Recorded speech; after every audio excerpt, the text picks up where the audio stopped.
It felt very big in scope, but it felt like a lot of fun too, like a really interesting project to take on. So I just remember thinking that it's very big and it had a lot of working parts, but being really excited by the challenge of it. So and it wasn't until later where I heard actual numbers that put, a affirmation stamp on that initial reaction that it was going to be the largest film I've ever pretty much taken on. There was probably close to 1,000 speaking part costumes, just the speaking parts, and then 7,000 background. So that's a lot of costumes for one film. And very different types of characters for the speaking parts and the principals, and very different sort of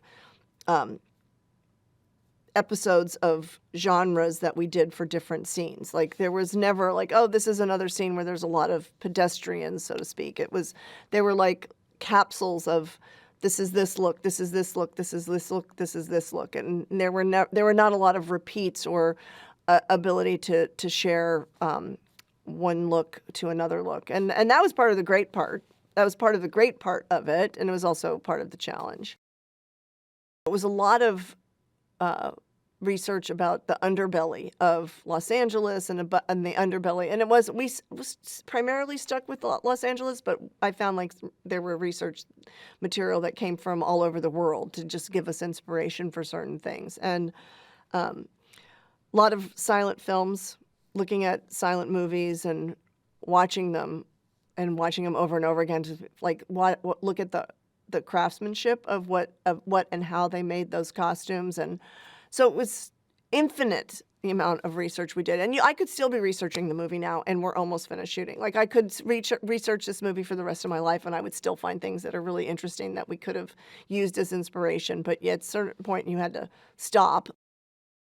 In the silent movie era, there was true art was being made, and people were allowed to like express themselves in a way that got a little bit squelched in the beginning of sound. And so, I've never spoken to Damien about this, but it's like, it's this love of film, like what's happening now in terms of what studios and what filmmakers are making. Like there are people who are still making movies that are about people and life and the way that Babylon is, but there's also a lot of other static in the universe about what sells a lot of tickets. And not that we don't want this movie to make money, but I mean, I think that this movie is about making art